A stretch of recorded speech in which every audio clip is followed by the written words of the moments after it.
Hello friends, welcome back to my channel cooking with Ekta. आज हम बनाएंगे भिंडी दो प्याज़ा। बहुत ही बढ़िया रेसिपी है और खाने में बहुत ही स्वाद बनती है भिंडी। आपने भिंडी तो बहुत बार खाई होगी, मगर इस तरीके से बनाकर खाएंगे या फिर खिलाएंगे तो लोग आपकी तारीफ़ करते रह जाएंगे। रेसिपी आपको पसंद आए तो इसे ज़्यादा से ज़्यादा लोगों के साथ लाइक, शेयर और चैनल को सब्सक्राइब कर दें और बेल आइकन का बटन दबा दें, जिससे कि आने वाली हर एक नई वीडियो का नोटिफिकेशन आपको मिलता रहे। तो आइए जल्दी से देख लेते हैं इसे बनाने के लिए हमें क्या क्या चाहिए। इसे बनाने के लिए मैंने यहाँ पर लिया है एक छोटा चम्मच, जो कि 1 टीस्पून के बराबर है जीरा, एक बड़ा चम्मच सौंफ यानी कि 1 टेबलस्पून सौंफ, आधा छोटा चम्मच कलौंजी, एक बड़ा चम्मच धनिया पाउडर, एक छोटा चम्मच चाट मसाला। अगर आपके पास चाट मसाला नहीं है तो आप अमचूर पाउडर भी डाल सकते हैं। आधा छोटा चम्मच लाल मिर्च पाउडर, एक छोटा चम्मच हल्दी, नमक स्वाद अनुसार, एक छोटा चम्मच गरम मसाला और हमें चाहिए होगा तेल।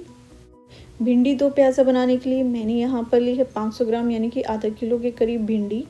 इसे मैंने अच्छे से धो करके यानी कि वॉश करके पेपर टॉवल से सुखा लिया था। देखिए इस तरह से भिंडी को हमें सुखाना है, गीला नहीं रखना है। गीला रखने से भिंडी चिपचिपी बनती है, इसलिए इसे ज़रूर धो करके सुखा लें। इसके अलावा मैंने यहाँ पर लिया है 1.5 से 2 कप यानी कि ये जो प्याज मैं आपको दिखा रही हूँ, इतना मतलब एक बड़ा साइज़ का प्याज लेकर के हमने उसे छोटा छोटा बारीक काट लिया है। 1 कप टमाटर यानी कि एक बड़ा साइज़ का टमाटर, उसे भी हमने छोटा छोटा बारीक काट लिया है। इसके अलावा हमने यहाँ पर लिया है एक बड़ा चम्मच यानी कि 1 टेबलस्पून जिंजर गार्लिक पेस्ट, अदरक और लहसुन का पेस्ट। इसके अलावा मैंने यहाँ पर लिया है 1/4 कप प्याज, जिसे मैंने क्यूब्स में काट लिया है। आप चाहें तो 1/4 कप से थोड़ा ज़्यादा भी डाल सकते हैं, इट्स टोटली ऑप्शनल। और साथ ही हमने लिया है 1/4 कप टमाटर, जिसे भी मैंने क्यूब्स में काट लिया है। और हमने लिया है 1/4 कप हरा धनिया। सबसे पहले हम भिंडी के टॉप और एंड का पोर्शन काट करके अलग कर देंगे। इसी तरह से सभी भिंडियों के टॉप और एंड का पोर्शन अलग कर लेंगे। इसके बाद हम भिंडी को टेढ़ा काट करके 1 से 2 इंच के गैप पर इस तरह से देखिए मोटे मोटे पीसीस कर लेंगे। ध्यान रखें दोस्तों, भिंडी को ज़्यादा पतला ना काटें, क्योंकि भिंडी को हमें फ्राई करना है। जितना पतला हम भिंडी को काटेंगे उतने ज़्यादा बीज इसके फ्राई करते वक्त या फिर बनाते समय निकलेंगे। इसलिए हमें भिंडी को 1 से 2 इंच के मोटे मोटे पीसीस में काटना है। ये देखिए इस तरह से हमने भिंडी को टेढ़ा टेढ़ा काट लिया है। आप चाहें तो अपने हिसाब से जितने बड़े भिंडी के पीसेस करने हैं उस हिसाब से भिंडी को कर सकते हैं। इसके बाद हमें चाहिए होगी एक कढ़ाई या फिर पैन, जिसमें भी आप भिंडी को फ्राई करना चाहते हैं उसे हम गैस के ऊपर रखेंगे और गैस को मीडियम फ्लेम पर ऑन कर देंगे। और इसमें डालेंगे हम 1/4 कप तेल यानी कि 4 बड़े चम्मच तेल डाल करके फ्राई करेंगे। तेल को गर्म होने देंगे। जैसे ही तेल गर्म होगा हम इसमें भिंडी डाल करके उसे फ्राई करना शुरू करेंगे। रेसिपी को थोड़ा हेल्दी रखने के लिए मैं यहाँ पर भिंडी को शैलो फ्राई कर रही हूँ। आप चाहें तो भिंडी को डीप फ्राई भी कर सकते हैं, इट्स कम्प्लीटली ऑप्शनल। आप इसे शैलो फ्राई करना चाहते हैं या डीप फ्राई। भिंडी को फ्राई करते समय हमें ध्यान रखना है कि इसे हर 2 से 3 मिनट के बीच में करछी से हिला करके अलट पलट कर लें। इससे जो है भिंडी हमारी सब तरफ से पकेगी, इवन पकेगी।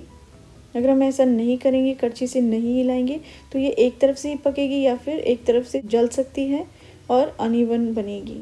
और एक और ख़ास बात जिसका हमें ध्यान रखना है कि भिंडी को हमें खुला रखकर ही फ्राई करना है, ढककर इसे फ्राई नहीं करना है। ढककर फ्राई करने से जो भिंडी के अंदर जो मॉइस्चर होता है, गीलापन है, वो अंदर ही ट्रैप हो जाता है और भिंडी जो है फ्राई करने के बाद सौगी और बुझी बुझी सी बनती है। इसलिए क्रिस्प भिंडी बनाने के लिए वैसे भी आप जब भी जिस भी तरह से भिंडी बना रहे हैं तो भिंडी को खुला रखकर ही पकाएं। हमें भिंडी को फ्राई करते हुए 5 से 6 मिनट हो चुके हैं। हमारी जो भिंडी है वो फ्राई हो चुकी है। अब हम इसे पेपर टॉवल पर निकाल लेंगे और गैस को कर देंगे बंद। इसके बाद सेम वही कढ़ाई जिसमें हमने भिंडी को शैलो फ्राई किया था, वही कढ़ाई में हम प्याज को भी सौटे कर लेंगे। ध्यान रखें गैस को मीडियम फ्लेम पर ऑन कर लें। तेल के गर्म होने पर हम इसमें 1/4 यानी कि 1/4 कप के करीब क्यूब्ड अनियन डालेंगे।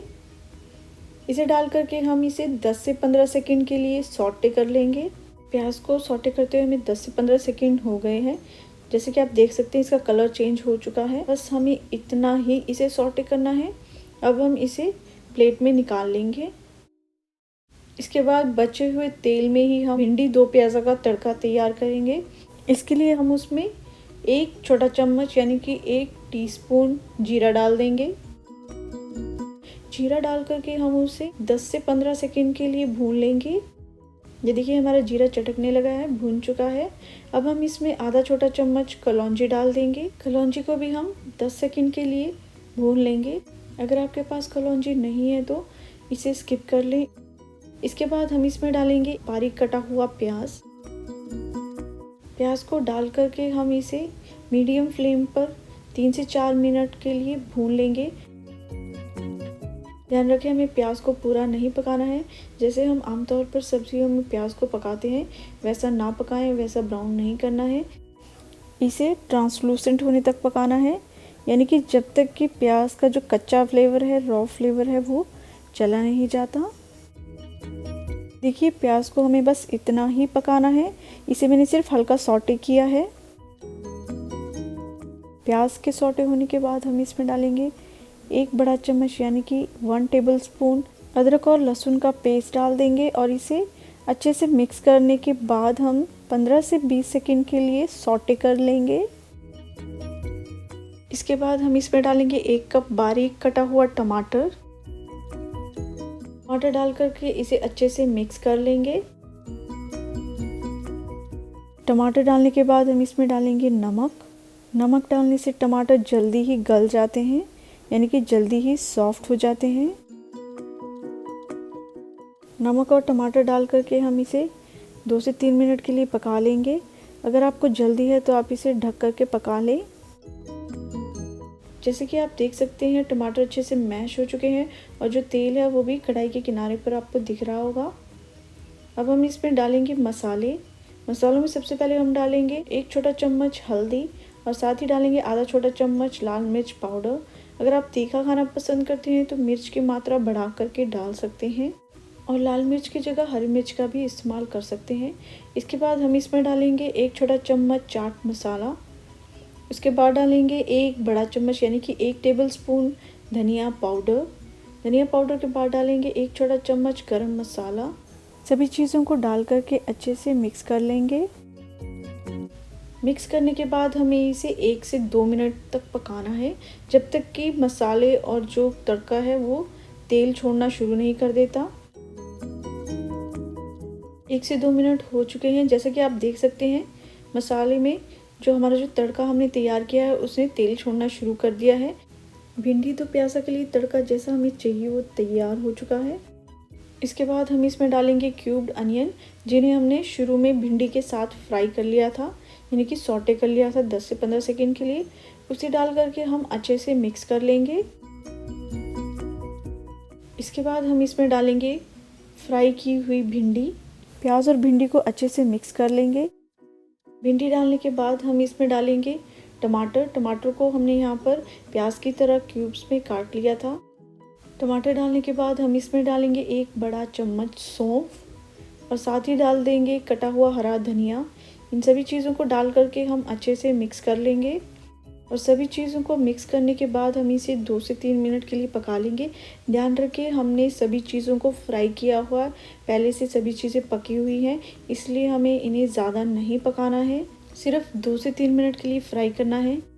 सौंफ और चाट मसाला का कॉम्बिनेशन भिंडी में बहुत ही बढ़िया लगता है। भिंडी बहुत ही स्वाद बनती है इस कॉम्बिनेशन से, तो इसे ज़रूर डालें। भिंडी दो प्याज़ा को हमने 2 से 3 मिनट के लिए पका लिया है। अब हम गैस को बंद कर देंगे। भिंडी दो प्याज़ा बनके तैयार है। बहुत ही बढ़िया बनती है और खाने में भी बहुत स्वाद है, बहुत ही चटपटी बनी है। आप इसे ज़रूर ट्राई करें। आप इसे नान के साथ, रोटी के साथ, पराठा के साथ, किसी के साथ भी खा सकते हैं। ये इतनी स्वाद बनी है कि आप इसे रोटी के साथ खाएं चाहे पराठे के साथ, सभी के साथ बहुत ही स्वाद लगती है। आप इसे ज़रूर बनाएं। इस रेसिपी को ज़रूर ट्राई करें। कमेंट बॉक्स में कमेंट करके ज़रूर बताएं भिंडी दो प्याज़ा कैसी बनी है। रेसिपी आपको पसंद आई तो इसे ज़्यादा से ज़्यादा लोगों के साथ लाइक, शेयर और चैनल को सब्सक्राइब कर दें।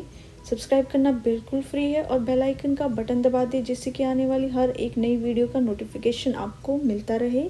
Thanks for watching. Happy cooking.